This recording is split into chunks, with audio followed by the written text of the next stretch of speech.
Many DIY applicants start their Canadian immigration journey with a very reasonable assumption. They think, I've gathered all the documents IRCC asked for, I filled out the forms correctly, I submitted everything successfully, now all I can do is wait for the result.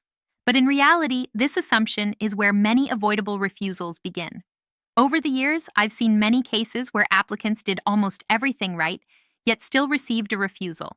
And very often, the problem was not missing documents. So today, I want to start with a question that almost every DIY applicant has asked at some point. I submitted all required documents. Why was I still rejected? If that question sounds familiar to you, this presentation is especially for you. One of the most common misconceptions among DIY applicants is the belief that submitting all required documents automatically proves eligibility. Many people assume that if they follow the checklist perfectly and upload every required file, then they've completed the task of proving they qualify. But immigration assessment doesn't work that way. Submitting documents is only the starting point. It satisfies a technical requirement, but it does not guarantee that your eligibility has been clearly demonstrated.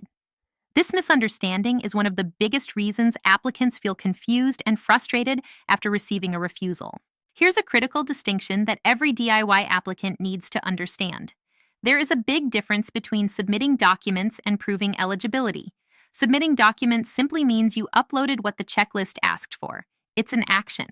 Proving eligibility is the result the immigration officer needs to reach after reviewing your application.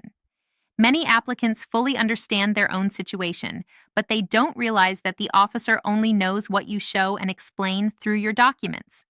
If your documents don't clearly communicate your eligibility, the officer is not required to assume or infer anything on your behalf.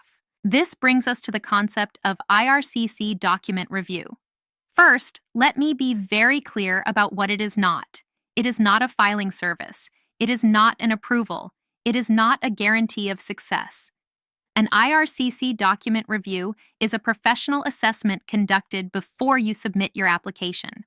The goal is to evaluate whether your documents, taken together, clearly and effectively demonstrate your eligibility, not just whether they exist, but whether they communicate your case clearly from an officer's perspective. Many applicants imagine immigration officers working through applications by checking items off a checklist. But that's not how officers actually assess cases. Officers don't focus on whether documents were uploaded. They focus on whether those documents truly support the claims made in the application. They read your file as a whole. They analyze relationships between documents. They assess credibility, consistency, and logic. An officer's job is not document collection. It's decision-making. During that decision-making process, officers repeatedly ask themselves a set of core questions. Do these documents actually support what the applicant is claiming? Does the timeline make sense and remain consistent throughout the application? Are there any gaps, changes, or unclear areas that haven't been explained? Does this applicant truly meet the requirements of the specific program they applied under? Officers aren't looking for individual documents in isolation. They are looking for a complete, logical, and consistent chain of evidence. This is why many applications are refused even when all required documents are submitted. The refusal often isn't about missing paperwork. It's about the officer not being satisfied that eligibility has been clearly demonstrated.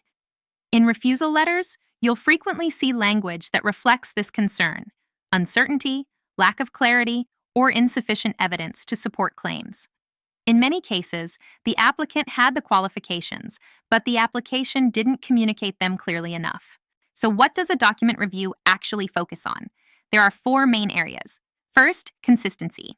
Dates, job titles, education history, travel records, everything must align across all forms and documents.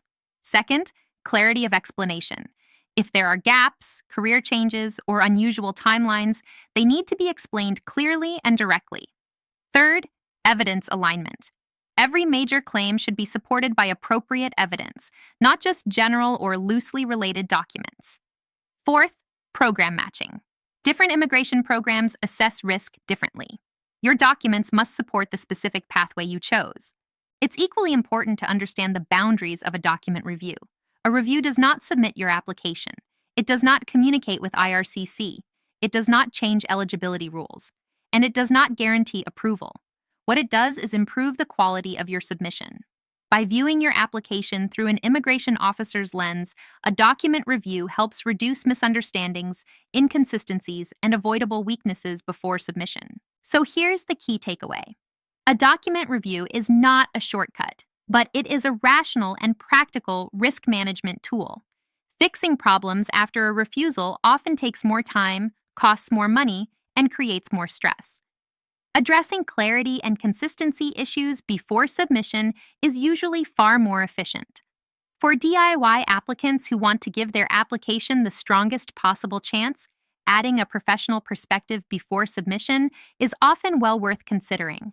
Before we wrap up, I want to leave you with one practical thought. If you're a DIY applicant and your documents are mostly ready, but you want a professional, officer-focused review before submission to check clarity, consistency, and potential risks, you can visit the IRCC Document Review page linked below or scan the QR code. This is not a filing service, and it doesn't guarantee approval. Its purpose is simple: to help you communicate your eligibility clearly and effectively. If you're still in the learning phase and want to better understand how IRCC officers actually review applications, what they look for beyond the checklist, and how decisions are made in practice, you can also explore our IRCC Knowledge Hub. Both links are in the description. Choose the path that fits where you are right now. At Fly to Canada, we don't just show you how to fly to Canada, we help you truly land with clarity, preparation, and confidence.